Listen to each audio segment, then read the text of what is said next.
এটা যদি এই পাশে হয় ওইটা ওই পাশে, আবার যদি এটা এই পাশে হয় ওইটা ওই পাশে। দুইটার যে প্যাচটা এটা কিন্তু ভিন্নতা রয়েছে, একটা এই পাশে হলে একটা ওই পাশে। এই পাশেরটা এই পাশে মিলবে, এই পাশেরটা আবার ও পাশে মিলবে না, আবার ও পাশেরটা এই পাশেও মিলবে না। এই ভুলের কারণে আমার এই ক্র্যাঙ্কটা একটু নষ্ট হয়ে গেছে।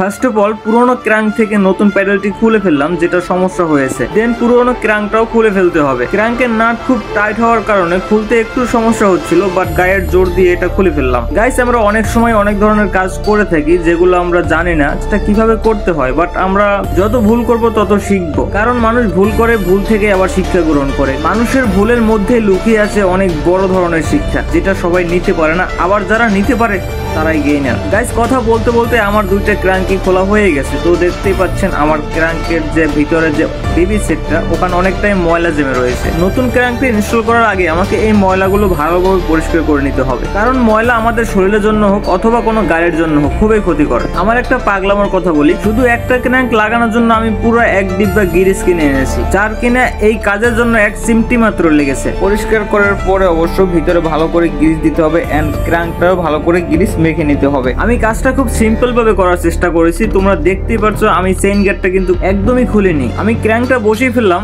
এন্ড ক্র্যাঙ্কের সাথে আমার চেইন রিংটা নাট দিয়ে আটকে দিতে হবে।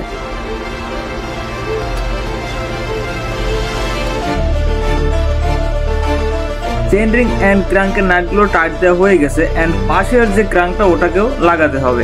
দেন ক্র্যাঙ্কটাও লাগিয়ে ফেললাম এন্ড ভালো করে টাইট দিয়ে নাটগুলো আটকে দিলাম। ক্র্যাঙ্কের নাটগুলো খুব ভালোভাবে টাইট দিতে হবে, কারণ আমরা রাইড করার সময় যদি এটা খুলে পড়ে যায় তাহলে অনেক বড় একটা দুর্ঘটনা ঘটতে পারে, যে ঘটনাটি আমার সাথে আগে ঘটেছে। তাই সাবধানতা খুবই জরুরি। গাইস, ক্র্যাঙ্ক লাগানোর পরে আমাকে ভালো করে পরিষ্কার করে নিতে হবে। গাইস, এই দুইটা হচ্ছে যে আমি লাগাইতে যাই, আসলে এটা নষ্ট হয়ে গেছে। তো এটা খুবই সাবধান লাগাতে হবে, আর যদি ভালোভাবে লাগাতে না পারে তাহলে এটাও নষ্ট হয়ে যাবে। যদি এই সেটটা যদি এইভাবে ঘুরে যদি না লাগলে তাহলে এইটা ট্রাই করবেন, দেখো কি এই যে এটা সুন্দরভাবে লেগে যাচ্ছে। গাইস, আমার ক্র্যাঙ্ক লাগানো তো হয়ে গেছে এন্ড প্যাডেলটাও ইনস্টল করতে হবে। তাই দুই পাশের দুইটা প্যাডেল আমি খুব সুন্দরভাবে ইনস্টল করেছি, কারণ আগেরবার যে ভুলটা করেছি সেই ভুলটা স্মরণে রেখেই আমি নতুন প্যাডেলটা ইনস্টল করেছি। তাই এবার ভুল হওয়ার কোনো চান্সই নেই। অবশেষে আমার প্যাডেল এন্ড ক্র্যাঙ্ক লাগানো হয়ে গেছে। সো গাইস, এই ক্র্যাঙ্কটা আগে আমার ছিল, এটা হচ্ছে যে IXF এর ক্র্যাঙ্ক। তো এটাও IXF এর ক্র্যাঙ্কটা আমি একটা প্যাডেল, এই প্যাডেলটা ইনস্টল করার জন্য এনেছিলাম। প্যাডেলটা আমার ভুল লাগানো হয়েছে। আমি হচ্ছে তো এই পেশে যে প্যাডেলটা ইউজ করার কথা সেটা আমি এই পেশে ইউজ করছি, আর এই পেশে যেটা ইউজ করবো সেটা এই পেশে ইউজ করছি। পেজটাই কেটে গেছে। আমি যে প্রথমবার যে ভুলটা করছিলাম, আপনার হচ্ছে যে প্যাডেলটা এই পাশে ওপাশে চেঞ্জ করে লাগাইয়া, তো ওইটা এবার আমি ঠিকভাবে লাগাইছি। টিপস ফর এভরিওয়ান, যদি আপনারা সাইকেলে কখনো প্যাডেল চেঞ্জ করেন অথবা ক্র্যাঙ্ক চেঞ্জ করেন, আগে এটা সম্পর্কে জেনে নেবেন, তাহলে আমার মতো বিপদে পড়বেন। কারণ হচ্ছে আমি আগের যে প্যাডেলটা ইনস্টল করেছিলাম সেটা আমি ভুলভাবে লাগিয়েছি, যার কারণে আমার পুরো ক্র্যাঙ্কটাই বদলাতে হয়েছে। ওই ক্র্যাঙ্কটাই আমাকে চেঞ্জ করতে হয়েছে। 2500 টাকার মতো আমার বাস গেছে। তো এই ভুলটা যাতে আপনারা না করেন, এই জন্য আজকে আপনাদের জন্য এই টিউটোরিয়ালটা, এই ভিডিওটা করা হয়েছে। এখানে কাজ বেশি ছিল না, খুব অল্প কাজ ছিল।